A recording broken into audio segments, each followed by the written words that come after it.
বললেন, ইয়া রাসূলুল্লাহ, আদম আলাইহিস সালাম থেকে নিয়ে শুরু করে এই পর্যন্ত আমি যত মানুষের জান কবজ করেছি, আর কিয়ামত পর্যন্ত যত মানুষের জান কবজ করব, কারো কাছে অনুমতি চাই নাই, অনুমতি চাওয়াও আমার লাগবে না।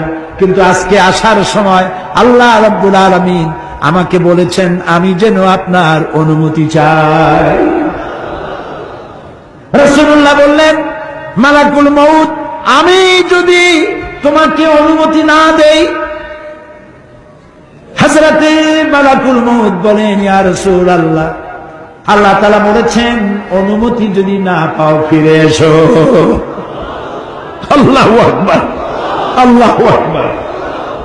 হযরতে জিবরাইল বলেন, ইয়া রাসূলুল্লাহ, আল্লাহ রাব্বুল আলামিন আপনার সঙ্গে দিদারের ইন্তজার করতেছেন। নবী বললেন, মালাকুল মউত, তুমি তোমার কাজ শুরু করতে পারো। মালাকুল মউত যখন জান কবজ করতে যাবে, রাসূলুল্লাহ বললেন, আয়েশা একটু কাছে আসো। ওই যে সোনা ছিল কয়েক টুকরা, সোনাগুলোর খবর কি? 6 টুকরা, ছোট্ট ছোট্ট 6টা টুকরা সোনা ছিল, সোনাগুলো কই? হযরত আয়েশা বলেন, আমি তার যত্ন করে রেখেছি। নবীজি বলছেন, এক্ষুনি স্বর্ণ টুকরাগুলি সদকা করে দাও। আমি মুহাম্মদ সাল্লাল্লাহু আলাইহি সাল্লাম আল্লাহর দরবারে এই অবস্থায় উপনীত হতে চাই না যে মুহাম্মদের ঘরের ভিতরে সোনা আছে।